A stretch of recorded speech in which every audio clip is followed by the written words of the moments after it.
j'ai vraiment l'honneur de recevoir un imam, Cheikh Aboubakar Ali. Bienvenue chez nous. Merci, merci monsieur le journaliste. Vous allez bien? Oui, je suis bien portant par la grâce de Dieu. Voilà, merci d'avoir répondu à notre invitation. Directement, nous allons commencer avec vous juste après la transition qui annonce notre invité.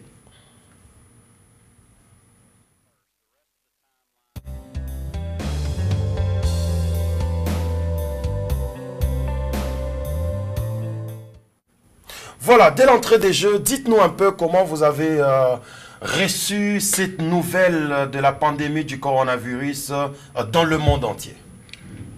Tout d'abord, je remercie le bon Dieu de m'avoir donné cette opportunité d'être sur le plateau de Malaïka Télévision. Si ça n'allait pas être sa grâce, il n'allait pas être là. Voilà. Secondo aussi, que la paix et bénédiction soient sur notre prophète, notre bien-aimé prophète Mohammed, sallallahu alayhi wa sallam.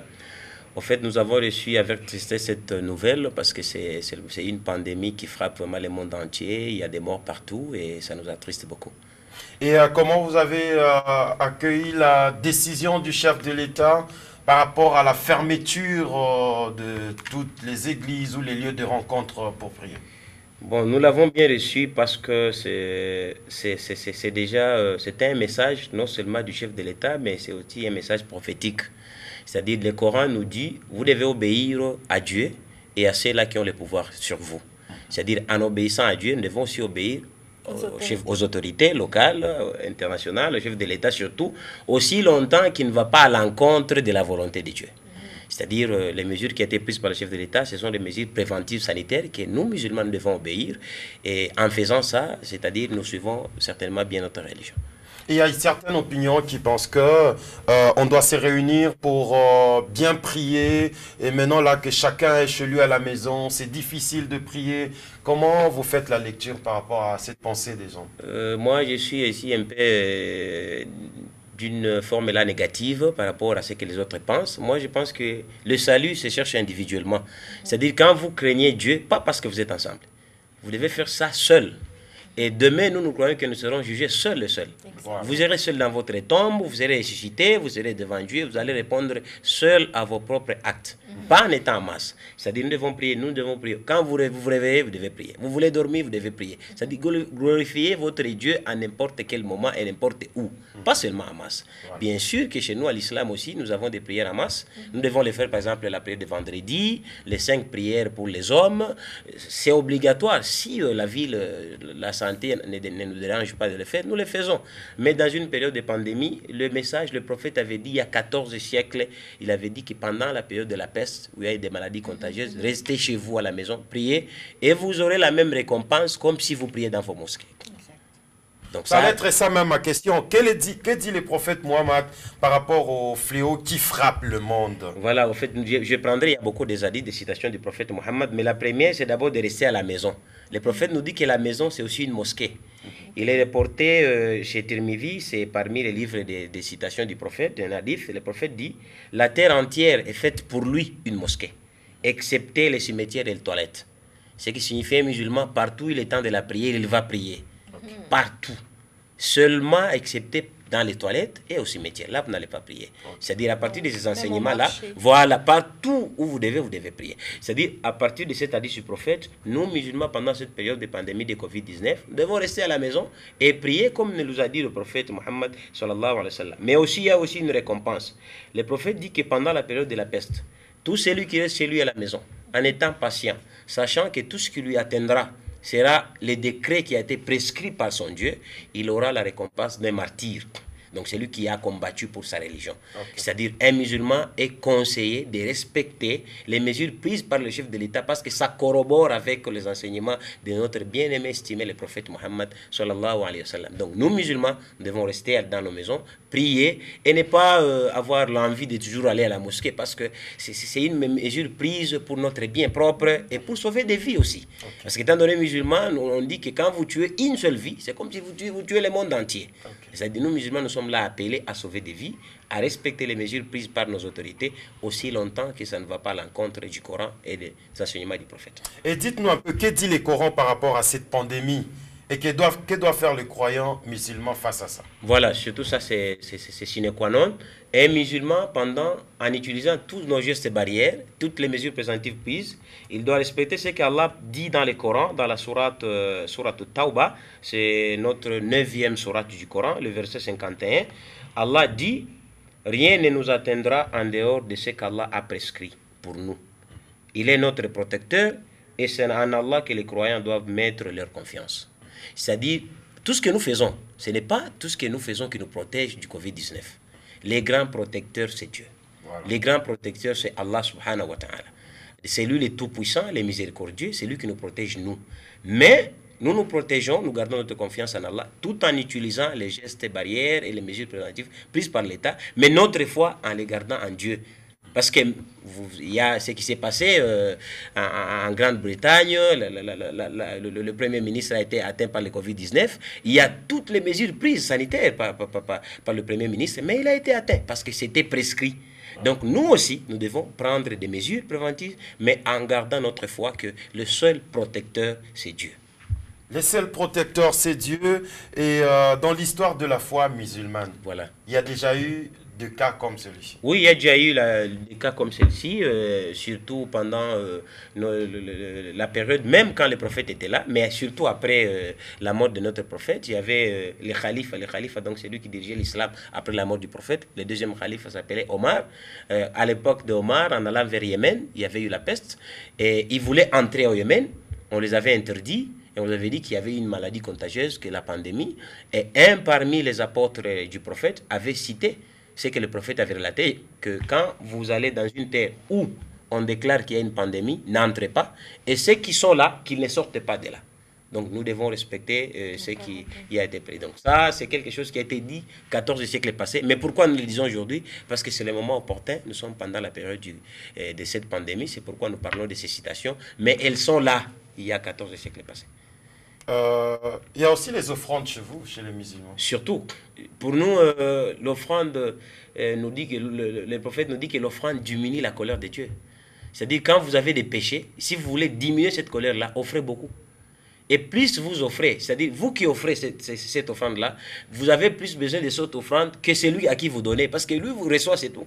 Vous avez besoin de la grâce de Dieu, la clémence de Dieu, l'aide de Dieu. Et Allah promet dans le Coran qu'il va plus ajouter. Si vous avez donné 10, il donnera 100 000. Si vous avez donné 100 000, il donnera des millions. Et ça, quand lui voudra. Donc, les offrandes et les dîmes. Maintenant, pendant cette période que les mosquées sont fermées, oui, nous musulmans, on fait quoi pour offrir? Voilà, nous musulmans, nous devons suivre toujours les mesures sanitaires, peut-être donner aux associations qui sont là, qui essaient un peu, comme on a vu hier, comme, qui on voyait à la télévision nationale, la RTNC, comment est-ce que certains partis politiques, certaines confessions religieuses sortaient avec les arrêts alimentaires et distribuaient aux plus démunis. Alors nous, musulmans, dans cette période, nous sommes dans deux périodes. Aujourd'hui, c'est le 28 du mois de Chaban, qui peut-être vous ne connaissez pas, c'est l'avant-mois avant notre mois sacré de Ramadan. Donc dans 2 jours, nous allons entrer dans le mois de Ramadan ou bien dans 3 jours. Comme va l'annoncer notre chef de l'entité, Alhaji Hussein, qui n'est pas là, mais qui est à Kinshasa. Mais il va l'annoncer, bien sûr, ou bien par le biais de son adjoint, Alhaji Moussa Hussein, qui est sur place ici. C'est-à-dire, nous devons plus le faire parce que pendant la période de la pandémie, nous devons aider les plus démunis. Et pendant aussi le mois de Ramadan, les aider surtout, pardon, nous devons les aider 2 fois que nous devons les faire. Ils seront dans le mois de Ramadan, ils n'ont pas du boulot, ils n'ont pas à faire, nous devons plus les aider. Mais aussi aider les musulmans et non-musulmans qui sont touchés, les plus démunis surtout, qui sont touchés pendant cette période de Covid-19, qui rend aussi la conjoncture actuelle congolaise qui est devenue tellement difficile sur le plan financier. Loin de moi l'esprit de polémiquer, mais dans d'autres communautés, on voit qu'ils organisent les offrandes par de voies mobile money, par de comptes bancaires, où on demande aux fidèles de verser l'argent là-bas, parce qu'on doit nécessairement donner les dîmes, nécessairement donner les offrandes, mais vous les amenez chez les démunis. L'Église ne va pas fonctionner? En fait, chez nous, l'Église fonctionne pas seulement avec les dîmes, mais avec c'est-à-dire avec ce que fait chaque musulman. C'est-à-dire, notre dîme peut être très petite que l'offrande. Quelqu'un peut offrir aujourd'hui 100 000 $, mais il ne peut pas sortir un dîme de 100 000. Ça dépendra de son moyen financier. Notre dîme dans l'islam, c'est le 1/40e de votre capital. Un 40e dîme, c'est trop petit. Or que parfois l'offrande peut aller au-delà de ça. De capital ou de bénéfice? Du bénéfice. Ouais. C'est-à-dire l'offrande peut aller au-delà de ça. C'est-à-dire notre dîme se fait annuellement une fois, donc une fois l'an. À dater du jour où vous avez eu votre capital, une année après, vous devez sortir votre dîme. Mais la sadaqat, ce que vous appelez l'offrande, c'est fait chaque jour. Quand vous pouvez, vous sortez ici, vous trouvez les petits qui pleurent dans la rue, n'ont rien, vous achetez les pains chez Nazem, vous leur donnez, vous les partagez. Vous trouvez les gens qui n'ont rien, quelqu'un qui est délogé dans sa maison, il n'a pas moyen de payer la location, le bail mensuel, vous payez pour lui. Donc les offrandes chez nous, c'est fait selon le cas qui se présente. Et nous ne sommes pas contre ceux qui versent l'argent dans les comptes peut-être de la mosquée, nous ne sommes pas contre eux. Ils peuvent le faire, mais il y a des personnes qui ont tellement besoin. Vous ne le dites pas à haute voix. Non, on ne le dit pas. Et surtout la sadakat qui est cachée, c'est bien parce que c'est un secret avec toi et ton Dieu. Et ça compte beaucoup chez nous. Miracle Méta, vous avez l'imam à côté de vous. J'ai une question d'abord par rapport aux offrandes. En fait, le fait de donner les offrandes partout où vous vous trouvez au démunis, ça me pousse à vous demander si chez vous, ce n'est pas obligé d'amener vos offrandes devant l'autel, d'amener au trésor de l'église. Non, ce n'est pas obligatoire d'amener au trésor de l'église. Ou bien amener chez l'imam ou bien à la mosquée. Ce n'est pas obligatoire. Ah, ok. Ma deuxième question est de savoir comment va se passer la tabaski en confinement. Est-ce que c'est possible de le faire? Oui, donc disons le ramadan, disons, parce que la tabaski, ce n'est pas encore là. Oui. Oui. Comment va se passer le ramadan? Le ramadan va toujours se passer parce que c'est comme je l'ai dit, les 5 prières seront toujours organisées. Oui. Même il y a une prière que nous le faisons d'ensemble, ça s'appelle Taraweh, qui se passe dans les mosquées, juste après 19h comme ça.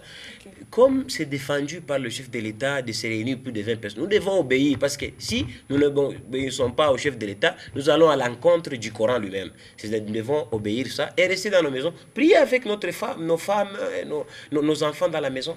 C'est comme ça que va se passer. Et nous, rompre les jeûnes, nous allons les rompre toujours là-bas. Okay. Mais seulement multiplier la solidarité, surtout pendant le mois de Ramadan. Aider seulement les parce qu'il arrive des fois que quelqu'un, par exemple, qui travaille journalièrement, qui n'a plus cet emploi-là, parce qu'il y a des gens qui ne sont plus dans les emplois, il ne sait pas comment nourrir sa famille, surtout pendant les mois de Ramadan.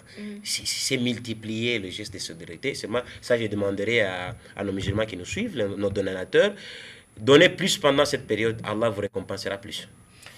Et comment vous enseignez la fin du monde chez vous?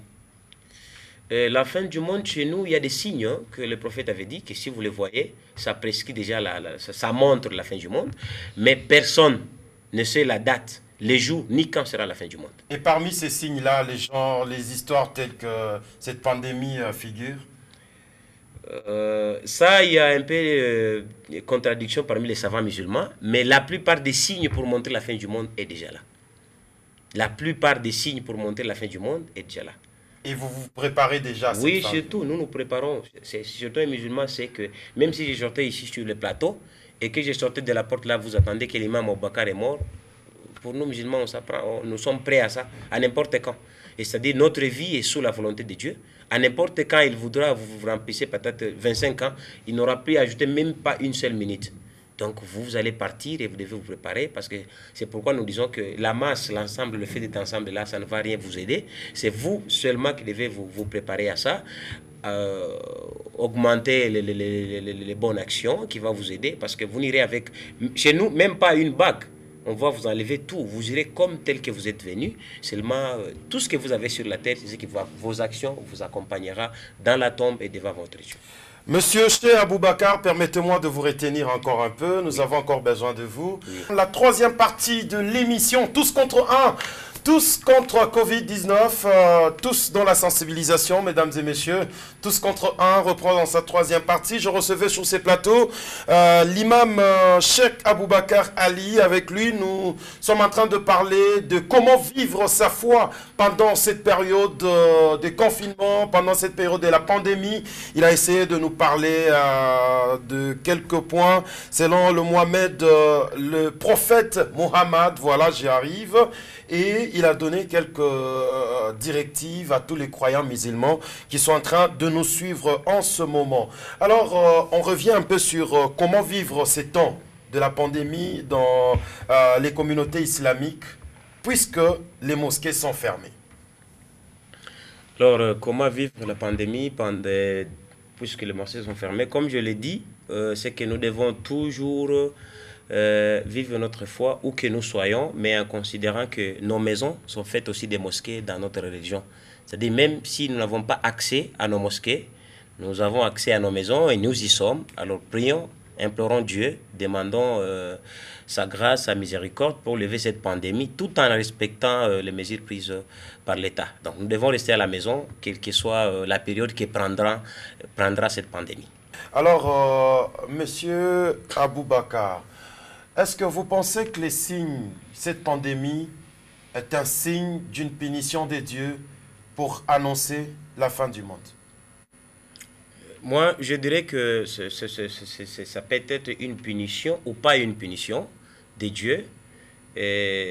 Peut-être quelques signes de la fin du monde, mais je ne dirais pas la fin du monde parce que je n'aurai pas un verset qui corrobore du Coran ou bien de la prophétie ou bien des paroles prophétiques de notre estimé prophète. Mais seulement, nous croyons, le prophète avait dit un jour que quand vous avez une maladie contagieuse, par exemple, parfois c'est une punition de Dieu. Pour les croyants qui n'ont pas de péché en ces temps-là, pour eux, c'est une grâce. C'est-à-dire, quand vous patientez, tout en sachant que tout ce qui arrive vient de Dieu, vous avez la récompense de Dieu. Et bien, pour les autres qui font des péchés, qui continuent, parce qu'il y a de ces gens, même en ces temps de confinement, eux ne craignent pas Dieu. Ils sont là, ils font tout ce qu'ils veulent, mais en étant chez eux. Ils n'ont pas la foi, même pas la pitié, la clémence d'aider les autres à faire quoi que ce soit, en espérant une récompense envers leur Dieu créateur, et continuent à faire ce qu'ils font. Pour eux, c'est une punition. Donc nous croyons, selon les paroles du prophète, que parfois, la pandémie comme celle-ci, elle peut venir comme une punition venant de Dieu, mais aussi comme une grâce envers les croyants. Voilà, nous sommes dans la sensibilisation. Et comment vous faites pour sensibiliser vos croyants ou les fidèles de votre communauté? En fait, leur sensibiliser pendant cette période, c'est leur dire, parce que Dieu dit dans le Coran, dans la sourate At-Talaq, c'est le divorce, Dieu dit, quiconque craint Allah, Allah lui donnera toujours une issue favorable. Donc, c'est-à-dire, c'est leur dire d'accroître leur niveau de la piété envers Dieu, la crainte de Dieu. Vivre cette crainte-là pendant cette période et même pendant la période qui n'a pas la pandémie. C'est-à-dire, la crainte de Dieu doit être partout où vous êtes et n'importe quand. Mais seulement accroître ça et peut-être revenir parce que nous ne sommes pas parfaits, nous avons aussi nos péchés. Prendre aussi cette période, ces temps-ci, de savoir où est-ce que ça n'a pas marché avec notre Dieu. Qu'est-ce qu'on n'a pas fait qui a été de bien envers notre Dieu. C'est-à-dire revenir à nos péchés, repentir, demander le pardon de Dieu, implorer Dieu qu'il nous pardonne, qu'il lève cette pandémie, si c'est aussi sa colère, parce que lui il est tout puissant, miséricordieux. Il nous suffit de dire que demain il n'y aura plus aucun malade et tout le monde sera guéri par sa parole. Donc c'est-à-dire un musulman pendant cette période, c'est accroître aussi sa foi en exerçant, en suivant la volonté de Dieu et en se mettant tellement loin de ses interdictions. C'est ça comme message que nous passons à tout moment. Et aussi dire aussi aux musulmans que nous tendons vers le mois de Ramadan, comme je l'ai dit dans la première partie. C'est-à-dire, pourquoi le Ramadan vient? Pas seulement jeûner, parce qu'il y a des ceux-là qui ne sont pas musulmans qui disent que le musulman ne mange pas pendant la journée, mais mange beaucoup pendant la nuit. Ce qui signifie que pour les autres, le jeûne, c'est le fait de ne pas seulement manger. Le prophète dit... permettez-moi en arabe, le prophète dit là, monsieur Bilal se retrouve facilement. C'est-à-dire, le prophète dit que c'est lui qui n'a pas cette crainte-là, qui ne laisse pas les péchés pendant le carême ou bien pendant le mois de Ramadan. Dieu n'a pas besoin qu'il laisse sa nourriture et ses boissons. Donc mange et bois, parce que toi tu n'as pas la crainte de Dieu. Donc jeûner, ce n'est pas le fait seulement de ne pas manger, de ne pas boire, mais aussi se mettre à l'écart de tous les péchés, aussi longtemps que tu peux. Avoir cette crainte-là, n'est pas aller aux interdictions d'Allah subhanahu wa ta'ala. Quand vous faites ça, vous êtes dans les jeûnes et Allah va vous récompenser. C'est-à-dire, pendant ces temps, essayons un peu d'accroître nous musulmans, parce que l'islam, c'est la soumission totale à la volonté de Dieu, en suivant ce que Dieu dit dans les Écritures saintes. Voilà, pour finir avec vous, un message à tous les musulmans qui vous suivent en ce moment. Il y a des gens qui sont appelés à rester à la maison en confinement. Ils n'étaient pas habitués, ils étaient habitués à aller au travail toute la journée, revenir le soir. Comment le climat doit être en famille avec les enfants et la femme? Leur dire que suivre seulement notre prophète, parce que nous disons que Si vous voulez suivre quelqu'un qui soit comme votre modèle, notre prophète suffit pour être modèle. Lui, quand il était chez lui à la maison, il était digne, un bon papa. Donc un père digne, parce qu'il y a de ces musulmans aujourd'hui, il y a même celles qui ne sont pas musulmanes qui craignent les hommes musulmans par leurs habitudes. Tellement rigoureux que vous êtes, croyant que c'est ça l'islam, or que l'islam n'est pas ça. Voilà. L'islam, c'est vivre les écritures du prophète. Le prophète est là, il baisait sa femme, il aidait même la cuisine parfois. Il entre dans la cuisine, il aide sa femme. Quand il est le temps de la prière, il part à la mosquée, il fait prier les gens. Il rentre encore avec sa femme. Donc, et tout le temps, l'islam, ce n'est pas être tellement dur avec les gens, être sévère avec les gens, et vous proclamez mal votre religion quand vous êtes musulman comme ça, vous comportez comme ça, c'est très mal. Qu'est-ce que vous dites à celui qui n'est pas musulman? C'est-à-dire, un musulman doit vivre ce que le Coran dit, ce que les prophètes disent. C'est parce que vous êtes ambassadeur de l'islam. Partout où vous passez, les gens voient l'islam dans vous. L'islam, les gens n'ont pas le temps de lire le Coran, mais en faisant ça, avec les actes que nous allons montrer, ça va pousser aux gens et voir que l'islam, c'est une bonne religion. Donc, en étant en confinement, les musulmans, vivez ce que le prophète vous a enseigné. Soyez un musulman digne en imitant votre prophète. Soyez cool, soyez flexible, soyez tendre avec votre épouse, et que ça soit pendant le confinement et après le confinement, et parce que la récompense de Dieu subhanahu wa ta'ala vient pendant et après toute notre vie jusqu'au jour de la résurrection. En tout cas, merci beaucoup. Vous êtes encore avec nous sur ces plateaux. C'est très édifiant votre intervention, mesdames et messieurs. C'est une émission de tout le monde. Tous contre un, tout le monde est impliqué. Ce n'est pas une émission d'une certaine catégorie. C'est pourquoi vous voyez, nous sommes dans la variation de nos invités ici sur ces plateaux. Monsieur Aboubakar, vous avez un avis à émettre par rapport à ces cris d'alarme, ces plaintes? C'est pas facile, hein? Oui, c'est pas facile parce que, comme l'a dit votre journaliste ici, c'est que à qui vous allez vous plaindre? À qui? Parce que tout ce qui se passe ici sur la terre, c'est sous la volonté totale de Dieu. Donc, ce sont les épreuves qui arrivent. Nous devons être patients, attendre, toujours continuer à implorer Dieu. Continuer aussi à augmenter les sacrifices parce que chacun de nous doit aider selon son statut. Étant donné commerçant, vous aidez, vous faites vos sacrifices. Peut-être en ne pas augmenter les prix comme on fait les autres. Parce que vous rendez la vie difficile aux autres en augmentant les prix. Et puis, il n'y a même pas de frontières qui ont été fermées, qui peut être la cause. Peut-être à une augmentation de prix quelconque, mais faire ça, c'est pas bien. Donc, ayez la crainte de Dieu dans ça. Que chacun essaie un peu d'aider, s'entretenir, comme vous le faites aussi ici sur votre plateau. Vous faites aussi de votre métier en sensibilisant la population. C'est tout ce que vous pouvez faire. Vous n'allez pas offrir des offrandes, donner l'argent que vous n'en avez pas. C'est que chacun aussi, ceux qui ont des possibilités, qui ont des moyens, aider les gens. Mettez des fontaines par-ci, par-là, peut-être pour lavage de mains avant d'entrer quelque part. Vous faites un don, des dons comme ça. L'islam aussi encourage les œuvres comme ça. Et aussi éviter aussi peut-être n'est pas aussi entrer dans les péchés en confinement, parce qu'il y a des gens qui ne craignent pas Dieu même en confinement. Vous êtes célibataire, vous n'êtes pas marié, mais vous voulez toujours chercher des échappatoires, peut-être faire l'adultère et autres, prendre tout ce qui est interdit par Dieu, mais vous commettez, et vous êtes en confinement. Vous voulez aussi que Dieu vous aide, ou que vous êtes en train de creuser un trou, vous enfoncer dans un trou, et que personne ne va vous sortir de là, à part la grâce ou bien la volonté de Dieu. Donc, nous n'avons pas à qui nous plaindre, mais seulement à retourner vers Dieu, l'implorer et repentir. J'ai hâte d'écouter une déclaration avant de recevoir nos partenaires de Canal+. En votre qualité de serviteur de Dieu, il y a certains gens qui disent le coronavirus ne va pas tuer beaucoup de Congolais, mais plutôt la faim. En votre qualité d'homme de Dieu, j'ai envie d'écouter une déclaration qui va édifier les enfants de Dieu qui vous suivent. Voilà. Moi, tout ce que j'aurais à dire par rapport à ça, c'est que ce n'est pas en étant fils de Dieu et vous ne vous protégez pas que la maladie ne va pas vous atteindre. Il y a de ceux-là qui disent que la maladie atteindra seulement les hommes de la capitale, ne viendra pas ici à Lumbashi. Si les mesures n'ont pas été prises et n'est pas respectées, le corona va nous atteindre. Tout ce que nous devons faire, comme je l'ai dit, garder notre foi en Dieu, savoir celui qui nous protège, c'est Dieu, mais tout en suivant les mesures sanitaires qui ont été prises.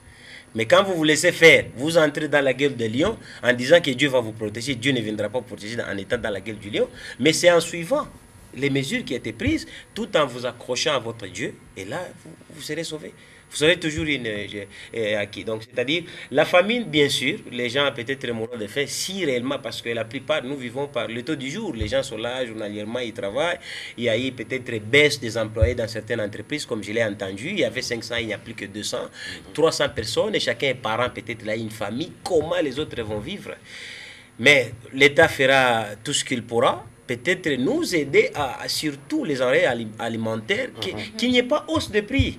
Surtout, comme l'a fait notre gouverneur, chercher tous ceux-là qui haussent les prix pour les produits alimentaires. Oui, les traquer, les incarcérer, parce que la conjoncture actuelle est tellement difficile, il n'y a pas d'emploi, il n'y a pas d'offre d'emploi pour le moment. Donc tout celui qui conserve encore son emploi doit remercier Dieu. Celui qui n'a pas aussi, remercier Dieu parce que c'est une situation qui est arrivée et qui n'a pas été voulue par quiconque de nous. Merci.